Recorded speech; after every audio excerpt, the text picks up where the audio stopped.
Hello students, कैसे हैं आप सब। आई होप कि आप सब अच्छे होंगे। मैं भी बहुत अच्छी हूँ। सो स्टूडेंट्स, आज हम BPSE 145 यूनिट 3 को डिस्कस करेंगे, economic profile of the region. इसमें हम 6 टॉपिक कवर करेंगे। सबसे first introduction, second land and plantation, third extraction economy, fourth dominance of tertiary sector, fifth emergence of social classes and last challenges. सबसे पहले हम इसके इंट्रोडक्शन की बात करते हैं। इसके इंट्रोडक्शन में बताया गया है कि जो हमारा नॉर्थ ईस्ट इंडिया है उसमें क्या है, बहुत सारे नेचुरल रिसोर्सेज पाए जाते हैं, जैसे आपके मिनरल्स है, पेट्रोल है, कोल है, लाइमस्टोन है। और जो हमारा नॉर्थ ईस्ट इंडिया है वो फेमस है टूरिज़्म के लिए भी। नेक्स्ट टॉपिक है आपका लैंड एंड प्लांटेशन, जिसमें कि हम ज्योग्राफी कवर करेंगे, agriculture, plantation, economy and economic development. तो सबसे पहले हम इसकी लैंड प्रोफाइल जानते हैं। यहाँ पे हिली ट्रेन्स हैं, फर्टाइल वैलीज़ हैं और रिवर सिस्टम है। जो आपके मेजर रिवर्स हैं वो है ब्रह्मपुत्रा, बरक और उसकी कुछ ट्रूबेट्रीज। ठीक है। लैंड यूज़ पैटर्न है, यहाँ पे जो लैंड है वो एग्रीकल्चर के लिए यूज़ होता है, फॉरेस्ट के लिए और अर्बन डेवलपमेंट के लिए। ठीक है। इसमें इश्यूज आते हैं लैंड फ्रेगमेंटेशन, शिफ्टिंग, कल्टीवेशन का और कुछ लैंड टेन्योर सिस्टम। ठीक है। जो हमारी सॉइल टाइप है वो हमारी फर्टाइल एलुविलियम सॉइल है वैलीज़ में। ठीक है। और ये वेरियस क्रॉप के लिए सूटेबल है। प्लांटेशन इकोनॉमी, ठीक है, जो हमारा असम है वो सबसे क्या है, लार्जेस्ट ट्री प्रोडक्शन का रीज़न है। मतलब वहाँ पे क्या है, बहुत लार्ज अमाउंट में टी उगाई जाती है। और जो हमारी कॉफ़ी है वो नागालैंड, मेघालय और मणिपुर के कुछ पार्ट्स में उसकी खेती होती है। और जो रबर है वो त्रिपुरा, मिज़ोरम और अरुणाचल प्रदेश के कुछ पार्ट्स में पाई जाती है। और हमारे कुछ स्पाइसेस हैं, जैसे है सैरडम, ठीक है, कार्डियम, जिंजर और टर्मरिक, जो कि हमारे सिक्किम में और नागालैंड के कुछ पार्ट्स में पाया जाता है। ठीक है। इसकी इकोनॉमिक सिग्निफिकेंस, इससे लोगों को एम्प्लॉयमेंट मिलता है। ठीक है। ये हमारी जो GDP है उसमें कंट्रीब्यूशन करती है। ठीक है। इसमें कोऑपरेटिव्स का कुछ रोल होता है और कुछ लार्ज स्टेट्स का रोल होता है। ठीक है। इसमें जो चैलेंजेस आते हैं वो आता है क्लाइमेट चेंज। देखो, जैसे हमारा क्लाइमेट चेंज होता है तो हमारे एग्रीकल्चर पे इम्पैक्ट पड़ता है। ठीक है। जो हमारी मार्केट है वो फ्लक्चुएट होती रहती है, कभी प्राइसेस ज़्यादा हो जाते हैं, कभी प्राइसेस कम हो जाते हैं। ठीक है। कई बार क्या है, लेबर का भी इशू आता है। नेक्स्ट है economic development and land reforms. देखो, कुछ गवर्नमेंट ने स्कीम्स बनाई हैं जिससे फार्मर्स की हेल्प हो सके। ठीक है। जैसे कि north east industrial development scheme, जो कि आपके फोकस करती है सस्टेनेबल एग्रीकल्चर पे और एग्रो फॉरेस्ट्री पे। ठीक है। जो चैलेंजेस आते हैं वो है इंफ्रास्ट्रक्चर डेवलपमेंट का। ठीक है। सोशो पॉलिटिकल इश्यूज जो कि आपके लैंड रिफॉर्म को इफ़ेक्ट करते हैं। नेक्स्ट टॉपिक है आपका एक्सट्रैक्शन इकोनॉमी। देखो, एक्सट्रैक्शन इकोनॉमी होता है जिसमें कि हमारी एक्सट्रैक्शन की एक्टिविटीज़ होती हैं, जैसे कि हम नेचुरल रिसोर्सेज क्या है, खोद के निकालते हैं। ठीक है। तो उसको हम बोलते हैं एक्सट्रैक्शन।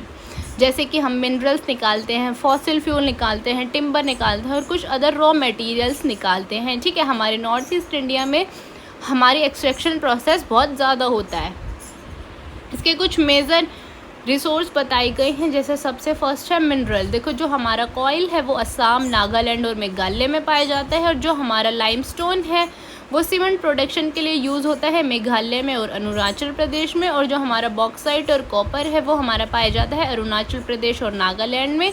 गोल्ड और आयरन और हमारे क्या है, प्रिजर्व करने के लिए हम रखते हैं। ठीक है। फॉसिल फ्यूल्स जैसे ऑयल और नेचुरल गैस है वो आपके असम में पाए जाते हैं।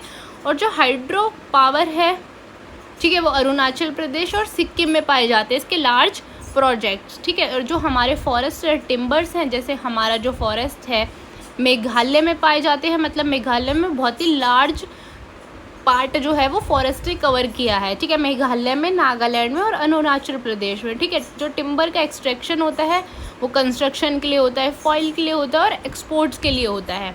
ठीक है। ये हमारे इकोनॉमी में बहुत ज़्यादा कंट्रीब्यूट करते हैं, इससे लोगों को क्या है, एम्प्लॉयमेंट मिलता है। ठीक है। रेवेन्यू जनरेट होता है। ठीक है। जो कि हमारी डिपेंडेंसी है रूरल कम्युनिटीज़ की, ठीक है, वो फुलफ़िल होती है। इन्वायरमेंट एंड सोशल चैलेंजेस, इससे क्या होता है, इन्वायरमेंट डिग्रेड होता है, सॉइल इरोजन होता है, वाटर पॉल्यूशन होता है, लॉस ऑफ बायोडाइवर्सिटी होता है। ठीक है। अनरेगुलेट एक्सट्रैक्शन से, मतलब देखो, आप कोई भी चीज़ लार्ज अमाउंट में करोगे तो उसका कहीं ना कहीं नुकसान तो होगा। ठीक है। तो उसकी वजह से हमारा सॉइल इरोजन होता है, वाटर पॉल्यूशन होता है। ठीक है। लैंड डिस्प्यूट्स होते हैं। ठीक है।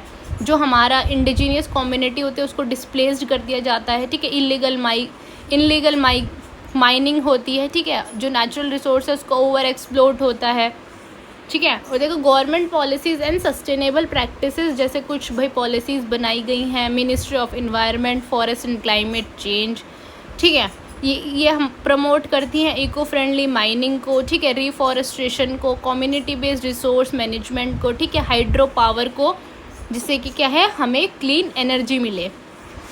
नेक्स्ट टॉपिक है आपका डोमिनेंस ऑफ टर्चरी सेक्टर। देखो टर्चरी सेक्टर को हम सर्विस सेक्टर भी कहते हैं, ठीक है, इसमें आपका ट्रेड इन्वॉल्व है, ठीक है, transportation, communication, financial services, education, health care, tourism and government services, ठीक है। जो हमारा नॉर्थ ईस्ट इंडिया है, जो उसमें जो टर्चरी सेक्टर है वो हमारा जीडीपी में बहुत ज़्यादा कंट्रीब्यूट करता है और उससे लोगों को ज़्यादा से ज़्यादा एम्प्लॉयमेंट मिलता है, ठीक है। जो आपकी प्राइमरी सेक्टर होता है उसमें आपका एग्रीकल्चर और माइनिंग आते हैं, सेकेंडरी सेक्टर में आपका मैन्युफैक्चरिंग और इंडस्ट्री आते हैं, और जो टर्चरी सेक्टर होता है वो आपको सर्विसेज देता है। देखो जो आपका प्राइमरी सेक्टर होता है, जैसे हम क्या करते हैं, सबसे पहले खेती करते हैं, ठीक है, फिर उससे जो हम खेती करके जो भी क्रॉप्स लाते हैं, ठीक है, फिर उसको हम सेल करते हैं, जो हम सेल करते हैं ना वो आता है हमारे टर्चरी सेक्टर में, मतलब टर्चरी सेक्टर में हम लोगों को सर्विसेज प्रोवाइड करते हैं, ठीक है। इसके कुछ की कंपोनेंट्स बताए गए हैं, इसकी वजह से क्या है कि हमारा जो अर्बन सेंटर्स है वो बहुत ज़्यादा इंक्रीज़ होते हैं, ठीक है, हमारा जो जीडीपी है वो भी बहुत ज़्यादा इंक्रीज़ होता है, ठीक है। इससे हमारा क्या है सॉरी इससे हमारा जो रोडवेज रेलवेज जो हैं वो एक दूसरे से कनेक्ट होते हैं, ठीक है, हमारी ग्रोथ होती है, लोगों को एम्प्लॉयमेंट मिलता है, ठीक है। ये हमारा क्या है एजुकेशन में कंट्रीब्यूट करता है, ठीक है। टूरिज़्म, देखो टूरिज़्म की वजह से क्या है सबसे ज़्यादा हमारी जीडीपी में कंट्रीब्यूट करता है, तो वो है हमारा टूरिज़्म, ठीक है। तो हमने टूरिज़्म को प्रमोट करने के लिए कुछ कैंप्स लगाए थे, जैसे इनक्रेडिबल इंडिया, ठीक है, जो कि आपके नागालैंड, मेघालय और सिक्किम में लगे थे, ठीक है। कुछ ऐसे फैक्टर्स हैं जो कि आपके कंट्रीब्यूट करते हैं, जैसे अर्बनाइजेशन एंड इंफ्रास्ट्रक्चर डेवलपमेंट, ठीक है, जैसे आपकी सिटीज़ की ग्रोथ होती है, टाउन्स की ग्रोथ होती है, ठीक है, टेक्नोलॉजी आपकी इंक्रीज़ होती है। जो चैलेंजेस आते हैं टर्चरी सेक्टर में वो है आपका इंफ्रास्ट्रक्चर गैप, ठीक है, ट्रांसपोर्ट नहीं है, कम्युनिकेशन नहीं है, ठीक है, स्किल्स मैच नहीं हो रही हैं, आपको जो पब्लिक प्राइवेट सेक्टर है उसकी थोड़ी पार्टनरशिप कम है। नेक्स्ट टॉपिक है इमर्जेंस ऑफ सोशल क्लास। देखो सोशल क्लास होता है आपका जहाँ पे जो पीपल होते हैं उनका सेम इकोनॉमिक स्टेटस होता है, सेम सोशल स्टेटस होता है, और उन सबको क्या है इक्वली रिसोर्सेज मिलते हैं, ठीक है। तो ये economic factor shaping social class, जैसे आपका एग्रीकल्चर इकोनॉमी है, जैसे लैंड ओनर्स हैं, फार्मर्स हैं, ठीक है। Emergence of middle class, growth of urban sectors, ठीक है, जो कि आपके सर्विस बेस्ड मिडिल क्लास होते हैं, ठीक है। Social mobility and changes, education and employment opportunity, ठीक है, ज़्यादा से ज़्यादा लोगों को एजुकेशन मिलती है और जो गवर्नमेंट जॉब्स की फैसिलिटीज़ होती है, ठीक है। इसमें जो चैलेंजेस आते हैं वो हैं आपके इनइक्वालिटी और पुअर्टी, ठीक है, कि भाई देखो अभी भी क्या है कि बहुत ज़्यादा इनइक्वालिटी और बहुत ज़्यादा लोग क्या है गरीब हैं, ठीक है, जेंडर इनइक्वालिटी है। नेक्स्ट एंड लास्ट टॉपिक है द चैलेंजेस। देखो अब कौन कौन से चैलेंजेस आते हैं। सबसे फर्स्ट है आपका इंफ्रास्ट्रक्चर चैलेंजेस। हमारा जो इंफ्रास्ट्रक्चर है वो बहुत ही बेकार है, रोड्स बहुत बेकार है, रेलवे बहुत बेकार है, ठीक है, कनेक्टिविटी इशू है, ठीक है। इकोनॉमिक चैलेंजेस है, भाई हमारे पास जो इंडस्ट्रियल है वो बहुत ही लिमिटेड है, ठीक है, इंडस्ट्री बहुत लिमिटेड है, एम्प्लॉयमेंट बहुत कम लोगों को है, स्किल गैप है लोगों में, ठीक है। अभी भी लोग क्या है ज़्यादा से ज़्यादा एग्रीकल्चर के मेथड पे डिपेंड है, वो भी ट्रेडिशन पे।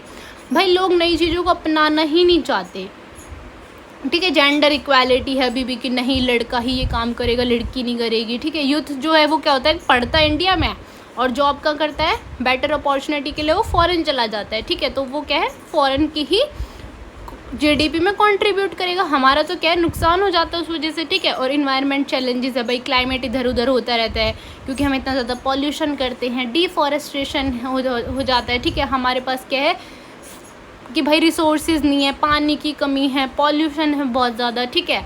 हेल्थ एंड एजुकेशन चैलेंजेस, भाई हमारे पास अच्छी मेडिकल फैसिलिटीज़ नहीं है, रूरल एरियाज़ में तो बिल्कुल भी नहीं है, ठीक है। एजुकेशन की जो क्वालिटी है वो बिल्कुल लो है, ठीक है। स्कूल्स नहीं है, स्कूल्स हैं तो टीचर्स नहीं है, अगर टीचर्स है तो रिसोर्सेज नहीं है, ठीक है। टेक्नोलॉजी तो बिल्कुल लिमिटेड है हमारे पास, ठीक है। और जो रूरल पॉपुलेशन है उसको तो पता ही नहीं है कि कैसे टेक्नोलॉजी यूज़ करनी है, वो तो अपने ट्रेडिशन मेथड पे ही डिपेंड है, ठीक है। आई होप कि आपको यूनिट समझ आई होगी। अगर फिर भी आपको कोई डाउट है तो आप मेरे से कमेंट्स में पूछ सकते हैं। And don't forget to subscribe my YouTube channel and thank you for watching.